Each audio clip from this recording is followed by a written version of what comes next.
ഹരിശ്രീ ഗണപതയേ നമഃ. വിഘ്നമസ്തു. ശ്രീ ഗുരുഭ്യോ നമഃ. വാൽമീകി രാമായണം സുന്ദരകാണ്ഡത്തിലെ 35ാമത്തെ സർഗത്തിലെ 3ാമത്തെ വീഡിയോ ആണ്. 55ാമത്തെ ശ്ലോകം വരെയാണ് ഇന്നലെ വായിച്ചത്. ഇനി 56ാമത്തെ ശ്ലോകം. തതസ്തേ മാർഗമാണ വൈ സുഗ്രീവ വചനാതുര ചരന്തി വസുധാം കൃഷ്ണാം ഭയമന്യേ ജവാനര. അങ്ങനെ ഞങ്ങളും മറ്റുള്ള വാനരന്മാരും സുഗ്രീവന്റെ കൽപ്പന നിറവേറ്റാനുള്ള താല്പര്യത്തോടെ ദേവിയെ അന്വേഷിച്ച് ഭൂമി മുഴുവൻ സഞ്ചരിച്ചു കൊണ്ടിരിക്കുന്നു. അംഗദോ നാമ ലക്ഷ്മി വാൻവാലി സൂനൂർ മഹാബല പ്രസ്ഥിത കവിശാർദൂല സ്ത്രീഭാഗ ബലസംവൃത. ബലശാലിയും ബാലിപുത്രനുമായ അംഗദൻ എന്ന കവിവീരൻ 1/3 സൈന്യങ്ങളോടുകൂടി പുറപ്പെട്ടിരിക്കുന്നു. തേഷാം നോ വിപ്രണഷ്ടാനാം വിന്ധ്യേ പർവ്വത സത്തമേ വൃഷം ശോകപരീതാനാം ഹോരാത്രഗണാഗത. കാര്യം സാധിക്കാതെ ദുഃഖാക്രാന്തരായ ഞങ്ങൾക്ക് വിന്ധ്യമഹാപർവ്വതത്തിൽ അനേകം നാൾ കഴിച്ചു കൂട്ടേണ്ടി വന്നു. ദേവയം കാര്യനൈരാശ്യാകാലസ്യാതിക്രമേണ ഭയാച്ച കവിരാജസ്യ പ്രാണാം തെക്തും വ്യവസ്ഥിതാഃ. ഞങ്ങളാകട്ടെ കാര്യം സാധിക്കാതെയുള്ള നിരാശയാലും നിശ്ചിത സമയം കഴിഞ്ഞതിനാലും സുഗ്രീവാജ്ഞയെക്കുറിച്ചുള്ള ഭയത്താലും പ്രാണൻ ഉപേക്ഷിക്കാൻ തീരുമാനിച്ചു. വിജിത്യാവനദുർഗാണി ഗിരിപ്രശ്രവണാനി ച അനാസാദ്യപദം ദേവ്യ പ്രാണാം തെക്തും വ്യവസ്ഥിതാഃ. കാടുകളിലും മലകളിലും കാട്ടുചോലകളിലുമെല്ലാം അന്വേഷിച്ചിട്ടും ദേവിയെ കണ്ടെത്താൻ കഴിയാത്തതുകൊണ്ട് ഞങ്ങൾ ജീവൻ ഉപേക്ഷിക്കാൻ നിശ്ചയിച്ചു. ദൃഷ്ട്വാ പ്രായോപവിഷ്ടാംശ്ച സർവാൻ വാനരപുങ്കവാൻ വൃഷം ശോകാർണവേ മഗ്ന പര്യതേ ഭയദംഗത. തവ നാശം ച വൈദേഹി വാലിനശ്ചാവദം ദദാ പ്രായോപവേശമസ്മാകം മരണം ച ജടായുഷ. ഹേ വൈദേഹി, വാനരവീരന്മാരെല്ലാം ഉപവാസം അനുഷ്ഠിച്ച് ജീവൻ ഉപേക്ഷിക്കാൻ സന്നദ്ധരായത് കണ്ട് അംഗദൻ അഗാധമായ ദുഃഖത്തിലാണ്ടു. ജടായുവിൻ്റെ മരണത്തെയും ബാലിയുടെ വധത്തെയും ദേവി എവിടെയാണെന്ന് അറിയായ്മയും ഞങ്ങളുടെ പ്രായോപവേശം ഇവയെക്കുറിച്ചെല്ലാം സംസാരിച്ചുകൊണ്ട് ഞങ്ങൾ വിലപിച്ചു. തേഷാം നഹസ്വാമി സന്ദേശ നിരാശാനാം മുമുർഷതാം കാര്യഹേതോരിവായാത ശകുനിർവീര്യവാൻ മഹാൻ. രാജ്യാജ്ഞ നിറവേറ്റാൻ കഴിയാതെ നിരാശരായ ഞങ്ങൾ പ്രായോപവേശത്തിന് ഒരുങ്ങിയപ്പോൾ സ്വാമി കാര്യം നിർവഹിക്കാനാണോ എന്ന മട്ടിൽ വീരനായ ഒരു വലിയ പക്ഷി അവിടെ വന്നു. ഗദ്രരാജസ്യ സോദര്യ സമ്പാതിർനാമ ഗദ്രരാട് ശ്രുത്വാ ഭ്രാതൃവദം കോപാത് ഹിതം വചനമബ്രവീത്. പക്ഷിശ്രേഷ്ഠനായ ജടായുവിൻ്റെ സഹോദരൻ സമ്പാദി എന്നു പേരുള്ള അദ്ദേഹം സഹോദരവധം കേട്ടു കോപത്തോടെ ഇപ്രകാരം പറഞ്ഞു. യവീയാൻ കേനമേ ഭ്രാതാഹതക്വജ നിപാതിത ഏതദാഖ്യാതുമിച്ഛാമി ഭവദ്ഭിർവാനരോത്തമാഃ. അംഗദോ കഥയത്തസ്യ ജനസ്ഥാനേ മഹാദ്വദം രക്ഷസാ ഭീമരൂപേണ ത്വാമുദ്ദിശ്യ യഥാതഥം. ബൗദ്ധിയെ രക്ഷിക്കാൻ വേണ്ടി ജനസ്ഥാനത്തിൽ വെച്ച് ഭയങ്കരനായ രാക്ഷസൻ ആ മഹാത്മാവിനെ വധിച്ച സംഭവം നടന്ന പോലെ അംഗദൻ പറഞ്ഞു. ജടായുഷോപദം ശുദ്ധ്വാ ദുഃഖിതസ്വരുണാത്മജ ത്വാം ശശംസമരാരോഹേ വസന്തിം രാവണാലയേ. ഹേ സുന്ദരി, ആ അരുണപുത്രൻ ജടായുവിൻ്റെ വധത്തെക്കുറിച്ച് കേട്ട് അത്യധികം ദുഃഖിച്ചു. ഭവതി രാവണഗ്രഹത്തിൽ വസിക്കുന്ന വാർത്ത അദ്ദേഹം പറഞ്ഞു. തസ്യ തദ്ഭജനം ശ്രുത്വാ സമ്പാദേ പ്രീതിവർദ്ധനം അംഗദ പ്രമുഖ സർവേ തദ സംപ്രസ്ഥിതാ വയം. സമ്പാദിയുടെ പ്രീതി സമ്പർദ്ധകമായ വാക്കുകേട്ട് അംഗദാദികളാ ഞങ്ങൾ എല്ലാവരും അവിടെ നിന്ന് പുറപ്പെട്ടു. വിന്ധ്യാദുൽത്തായ സംപ്രാപ്ത സകരശാന്തമുത്തരം ത്വദ്ദർശനകൃതോത്സാഹ ഹൃഷ്ടാസ്തുഷ്ടാപ്ലവംഗമാഃ. വാനരന്മാർ ബൗദ്ധിയെ കണ്ടെത്തുമെന്ന ഉത്സാഹത്താൽ സന്തുഷ്ടരായി വിന്ധ്യപർവ്വതത്തിൽ നിന്ന് പുറപ്പെട്ട് സമുദ്രത്തിൻ്റെ വടക്കേ കരയിൽ വന്നു ചേർന്നു. അംഗദ പ്രമുഖ സർവേ വേലോപാന്തമുപസ്ഥിതാഃ ചിന്താം ജഗ്മോ പുനർബീധാസ്ത്വദ്ദർശന സമുത്സുകാഃ. അംഗദൻ തുടങ്ങി ഞങ്ങളെല്ലാവരും ബൗദ്ധിയെ കാണാനുള്ള അത്യാഗ്രഹത്തോടുകൂടി കടൽക്കരയിലെത്തിയപ്പോൾ അത് കടക്കാനുള്ള പ്രയാസമോർത്ത് ഭയപ്പെടുകയും ചിന്താധീനരായി തീരുകയും ചെയ്തു. അതാഹം ഹരിസൈന്യസ്യ സാഗരം പ്രേക്ഷ്യസീതത വ്യവദൂയ ഭയം തീവ്രം യോജനാനാം ശതം പ്ലുത. അപ്പോൾ ഞാൻ സമുദ്രലംഘനമോർത്ത് വ്യസനിക്കുന്ന വാനരന്മാരുടെ നിരാശയെല്ലാം നീക്കുമട്ടിൽ 100 യോജന സമുദ്രം ചാടിക്കടന്ന് ഇവിടെ വന്നു. ലങ്കാചാവിമയാ രാത്രോ പ്രവിഷ്ട രാക്ഷസാകുല രാവണശ്ച മയാ ദഷ്ടസ്ത്വം ച ശോഭനിപീഡിത. ഈ രാത്രി തന്നെ ഞാൻ രാക്ഷസനഗരമായ ലങ്കയിലെല്ലാം സഞ്ചരിച്ചു, രാവണനെ കണ്ടു. ദുഃഖപീഡിതയായ ഭൗതിയെ കണ്ട കാര്യം പിന്നെ പറയേണ്ടതില്ലല്ലോ. ഏതത്തെ സർവമാഖ്യാതം യഥാവൃത്തമനിന്ദിതേ അഭിഭാഷസ്വ മാം ദേവി ദൂതോദ ശരദേരഹം.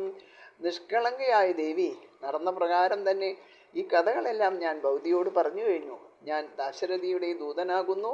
ദേവി എന്നെ അങ്ങനെ അംഗീകരിച്ചാലും. തമ്മാം രാമകൃതോദ്യോഗം ത്വന്നിമിത്തമിഹാഗതം സുഗ്രീവ സജീവം ദേവി ബുദ്ധ്യസ്വ പവനാത്മജം. വായുപുത്രനും സുഗ്രീവ സജീവനും ശ്രീരാമനാൽ നിയോഗിക്കപ്പെട്ടവനുമായ ഞാൻ ഭൗതി നിമിത്തം ഇവിടെ വന്നു ചേർന്നവനാണ് എന്ന് അറിഞ്ഞാലും. കുശലീതവകാകുൽസ്ഥ സർവശസ്ത്രഭൃതാംബര ഗുരോരാരാധനേ യുക്തോ ലക്ഷ്മണശുഭലക്ഷണ. വില്ലാളികളിൽ ശ്രേഷ്ഠനായ ഭൗതിയുടെ ഭർത്താവ് കാകുൽസ്ഥൻ, അതായത് ശ്രീരാമൻ, ക്ഷേമമായിരിക്കുന്നു. ജ്യേഷ്ഠനെ പരിചരിക്കുന്നതിൽ തൽപരനും സർവലക്ഷണയുക്തനുമായ ലക്ഷ്മണനും ക്ഷേമത്തോടെ വർത്തിക്കുന്നു. തസ്യ വീരവദോ ദേവി ഭർത്തുസ്തവ ഹിതേരഥ അഹമേകസ്തു സംപ്രാപ്ത സുഗ്രീവ ഭജനാദിഹ. ദേവി, ഭൗതിയുടെ ഭർത്താവായ ആ വീരന്റെ ഹിതത്തിലുള്ള താല്പര്യത്തോടുകൂടി ഞാൻ സുഗ്രീവാജ്ഞാനുസാരം ഏകനായി ഇവിടെ എത്തിച്ചേർന്നു. മയേ യമസഹായേന ചരദാകാമരൂപിണ അസഹായേന ചരദാകാമരൂപിണ ദക്ഷിണാധികനുക്രാന്ത ത്വന്മാർഗ വിജയൈഷിണ. ഭൗതിയുടെ വാസസ്ഥാനം അന്വേഷിച്ചറിയാൻ ആഗ്രഹിക്കുന്ന കാമരൂപിയായ ഞാൻ ഏകാഗിയായി ഈ തെക്കുദിക്കിൽ എത്തിച്ചേർന്നു.